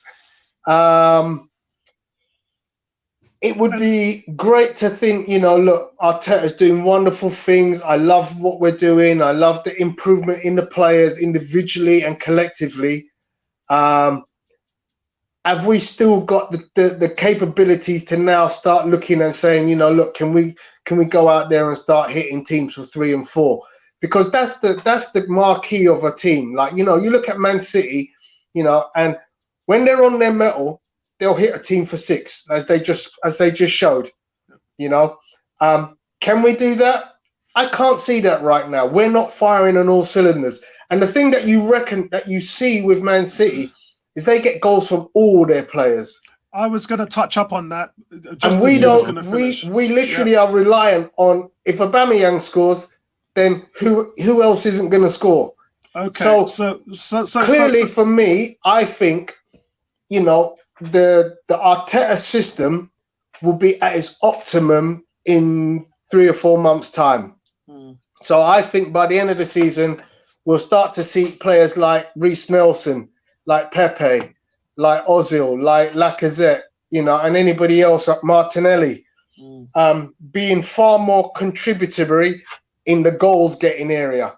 I always think back to Arsene Wenger's best years. You could guarantee we get 15 out of Perez. You get another 10 out of Lundberg. Then you got goals coming from Edu, Vieira. Players were just, no matter where they played, you couldn't see yourself not scoring goals. Yeah. And I think that's what we need to be looking at now, is saying, okay, we now need to just continue to develop as a squad and to evolve our system of play to the point where it's like Man City, where players are arriving late into the box and scoring goals. Yeah. And it's coming from anywhere and everywhere. Brilliant. That's exactly what I was going to touch upon. So well done for making that point, because it is the most important point. We've lost Aaron Ramsey. We've lost the only man who had the ability to run into the box late, and the only man to come in with double figures. Now, Ozil has also come into the Arsenal team and hit double figures before. That season that Sanchez had 31 goals, Walcott had 19, Giroud had 16, which was 2016-2017 season. Ozil had 12 goals in that season, and people don't talk about that. But he has the ability to do that. We haven't seen that from Ozil yet now. And I'm not sure whether Arteta can get that from him, but we definitely have to have Pepe coming in with some goals. We definitely have to see some midfielders chip in, and there's one person who's going to make that happen. It will not work any other way, and that's Dani Ceballos. He's the key to everything, and Arteta has watched him play a lot in Spain, and Arteta specifically come out and said that where we were playing him, which was in the deep holding midfield role, is the wrong place. He would not play him there. He said actually he wouldn't even play him at the number 10. So Arteta is looking to, when he comes back, play him roughly either as a false striker or on the wing, like when Martinelli plays. That's where he sees Ceballos' best position. And I'll be interested to see that happen, because Arteta knows a lot about Ceballos. He's watched him at the national team. He's watched him. Remember, he was the player of the tournament in the Spain under-21s last year. Now, what position was he playing? He was at point a false nine. He was also on the wing. So there actually is some truth into what Arteta's talking about when he says his favourite position is not the number 10 role and it's not the holding role. Big shout out to Giles in the chat. Nice of you to join us, mate. But it would be interesting. I think that Ceballos is the key to it. He's coming back. I know he started training last week. He was on the bench in the last game. They was going to play him, but there was just no need to. So he's definitely going to play. I would be shocked if he doesn't start against Sheffield United. And I think he might play further up the pitch than what we think. We have to hold him to. That. But I'm going to put my head out on a stick here, and I'm going to go with a 1-0 Arsenal win. We're not scoring a lot of goals lately, but we are keeping it tight at the back. And the goal that we let in the last game was horribly deflected. Otherwise, we would have been there or thereabouts. T is saying these next 3 games without Aubameyang is going to show a lot. I think a lot of people will think that it's skirt lifting time. And Kez is in the chat is saying, I think it would be tough without Uber for the next 3 games. But I think if we put it all together, we can do it. And yes, because we are playing as a team right now. So I think I personally think that, people should have faith. We have good players, and we've got more than one goal scorer. Pepe can score. Martinelli can score. Right, fair enough. He scored in the Europa, but he can score. Yeah, and that answers T's question, Ebony. Who's going to score that goal? I think it's going to be Martinelli that's going to score. Lacaz's going to score. Lacaz's due a goal. Lacaz's due a goal. Lacazette always scores at home, so it may well be him. Yeah. Even Socrates could score the goal. So he scored against Man U. So we have more than one. I think a lot of Arsenal fans are very panicky when it comes to, if Aubameyang doesn't play, we have more than one goal scorer. Yeah. And like I said, Martinelli can score, Pepe can score, Lacazette can score if he gets his boots on, So I think we'll be all right without Auba. Yeah. I think as I allude to Man City again, and even you look at Liverpool, I think you at this kind of stage, you look at a team and you've got to look at the best teams in the world have the ability to get goals from every single player on the pitch. There's not a player in the top teams who can't score you a worldie, at any given time. And, for years we used to laud how good Roberto Carlos was from the left back position. But I look at Liverpool now and think, well, Trent Alexander could be the next Roberto Carlos because he has everything. Yeah, and that long range shot of his is ridiculous. Yeah. And picking up the chat, James is that Marvel man. James is saying that Martinelli is upcoming. Pepe is finding his feet now. Yeah, and as I said, I think the most improved player in the second half of this season is going to be Pepe. I think Pepe is going to go balls out in the second half of this season. I think he's going to surprise a lot of you. Are you listening, Jaye Harewood? Are you listening out there? I think all those Pepe doubters, I think they're going to be questioning what's going on with his improvement. T is saying, if Lacazette scores, drinks on him. I'll hold you to that, bro, because I know Goon Swad is in the house. Yeah, we know Goon Swad is in the house. Jalsa is saying, we have technical players, but we don't have intelligent runners. This is the point I made about Pepe's improvement. Just the same as what Theo Walcott went through when he started banging in all them goals for Arsenal. Most of them came off the dart and run behind the defender where the ball is played into the slip and it makes him one-on-one with the goalie. Theo was brilliant with that. I think that is something Arteta is going to look at in regards to Pepe, because Pepe's not doing that at the moment. Pepe, for me, slows the game down too much. When we see how quickly the ball's moving, Pepe gets the ball. What does he do? He stands off because he wants to do a little shimmy, and sometimes that's great, but not the way Arteta wants to play. Arteta wants the ball to do the work, not the players to do the work. And I think that's something he's gonna pick up with him now. God, so much to go through. T is saying, life is bad when we're depending on Socrates to score. Why? That's crazy. Yeah. Do you know what is really weird? Is look at Mustafi's scoring record. Yeah, we're all about how we ain't getting the goals from defenders, but Mustafi was a regular. Yeah, well, David Luiz scores a lot of goals. You know, he scores a lot of goals as well. I mean, James is saying we'll be fine without Uber. He just hopes Arteta would be telling the players that. A lot again. Kez is saying what you're saying, Tony. He's saying Laka needs to relax and not think too much. We need goals from everywhere. Maybe Uber isn't entirely, being out isn't entirely a bad thing because the shoulders now depend on Lacazette to be that man who's going to get you a goal. So yeah, I agree. Yeah, definitely. Where are we going here now? We're going. Is that James? James is saying I can't really wait to see Pepe for the rest of the season. 100%, Mose. 100%. I think he'll be all right.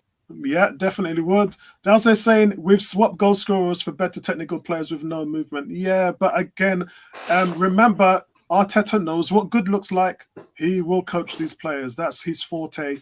And I tell Arsenal fans, please, if you've got Amazon Prime, watch the Manchester City show. You will hear the players like Mendy, De Bruyne, David Silva, Raheem Sterling talk about who is the biggest influence in them changing to this style that made them championship winners. They say one name, and it's not Pep Guardiola. It's Arteta. Please check out that show. And guys. that's what he's doing. That's what he's doing now.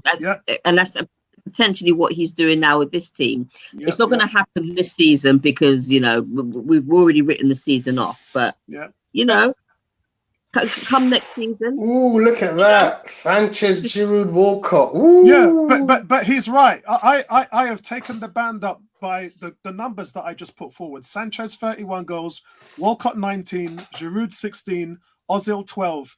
This team is nowhere near doing that. Yeah. But the thing is though, we've had in the last 10, 12 years, we've had managers that haven't really gotten the best out of the players. Yeah, and what Wenger did with these players is he trusted his players to go out there and express themselves, and whatever that means. Yeah, and look, and these weren't the best players in the world. They had their faults. Sanchez gave the ball away more than I've ever seen any Arsenal player in history. Yeah, Giroud had no pace.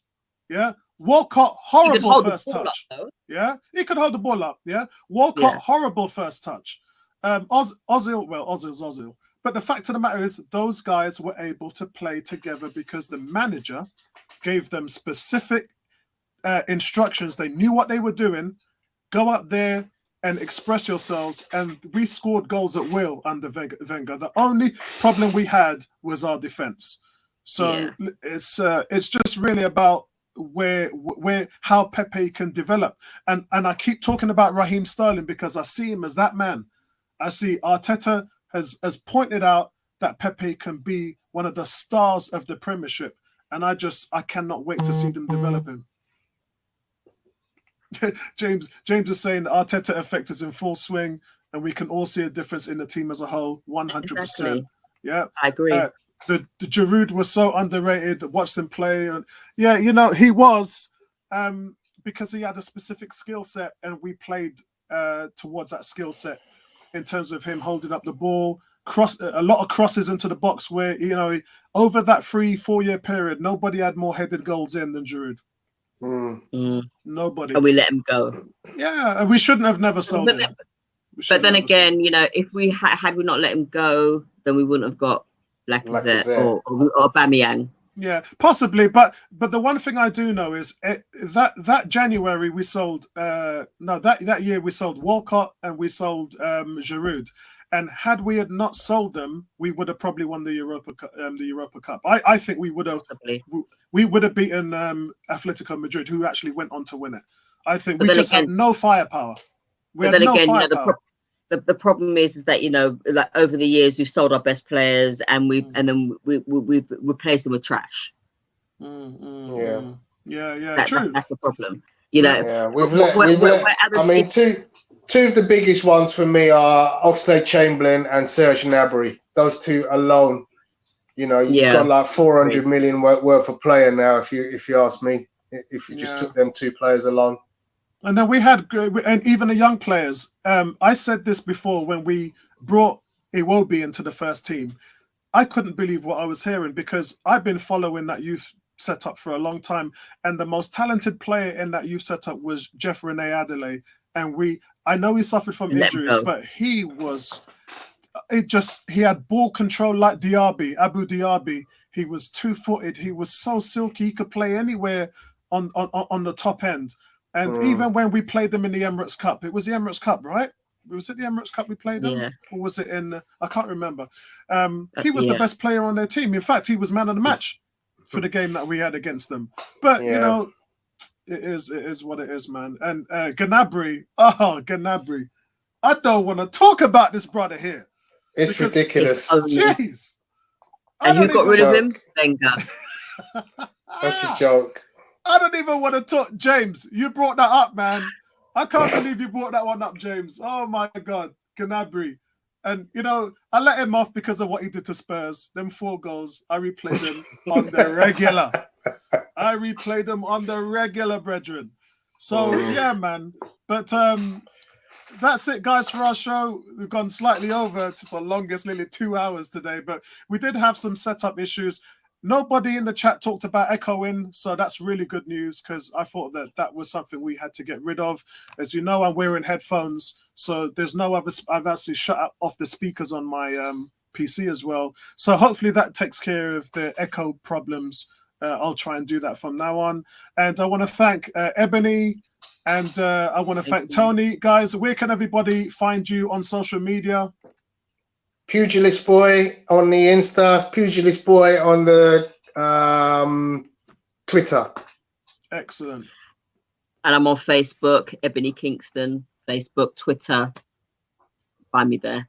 Big my shout out. mugshot, you can just tell. It's no different to this. Excellent. And you guys know me, 101 on Arsenal on Facebook, at Apollyon24 on Twitter. Please like and subscribe to the channel. Thanks for having you guys along. Appreciate the fun. Next week we might do Sunday because something's happening on a Monday, and plus we might be able to get Tom on board as well. Tom's one of the 101 regulars who's trying to come on.